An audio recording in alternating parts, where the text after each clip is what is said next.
आपण आता ग्रीन चटणी बनवतो पुदिन्याची. त्यासाठी थोडा पुदिना, त्यात थोडी कोथिंबीर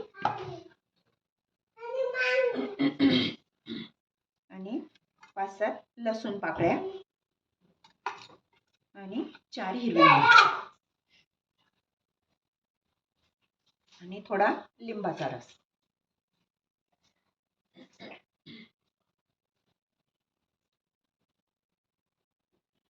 अर्धा लिंबाचा रस आणि थोडं आलं.